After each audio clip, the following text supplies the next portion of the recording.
Salut!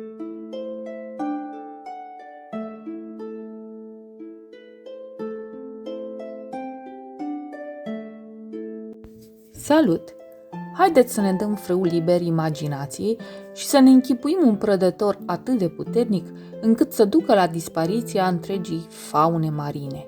Cum ar arăta acesta? De dimensiuni impresionante, o gură foarte mare și un aspect înfricoșător? Sau o vietate micuță de dimensiunea unei nuci și drăguță, încântându-ne cu diverse culori produse de bioluminiscența sa, așa ca vietatea din imagini?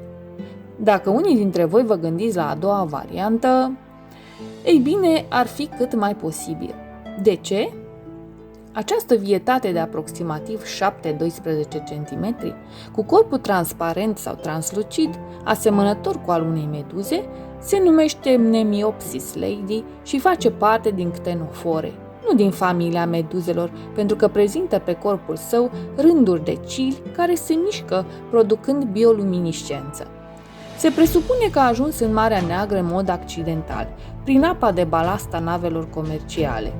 Mnemiopsis lady este un prădător carnivor major al zooplanctonului, ouălor și larvelor de pești pelagici, provocând efecte negative în zonele pe care le-a invadat.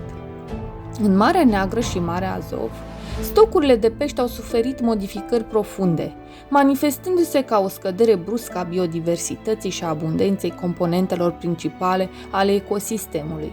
Rezervele de pește din Marea Neagră și Azov au suferit din cauza consumului ouălor și larvelor de către aceasta. Repercusiunile au fost resimțite la toate nivelurile trofice, inclusiv al prădătorilor de vârf, pești de pradă, delfini sau foca din Marea Caspică. Meduzele, peștii și chiar unele păsări consumă Mnemiopsis lady, însă nu suficient. Cele mai bune rezultate obținute însă în încercările de reducere a populațiilor de Mnemiopsis în Marea Neagră au fost înregistrate după introducerea unui alt prădător natural al acesteia, Bere ovata, un alt ctenofor ca și ea, pe care am prezentat-o într-un videoclip anterior. Spre deosebire de aceasta, Mnemiopsis are 2 lobi mobili mari și 4 lobi mai mici situați sub aceștia.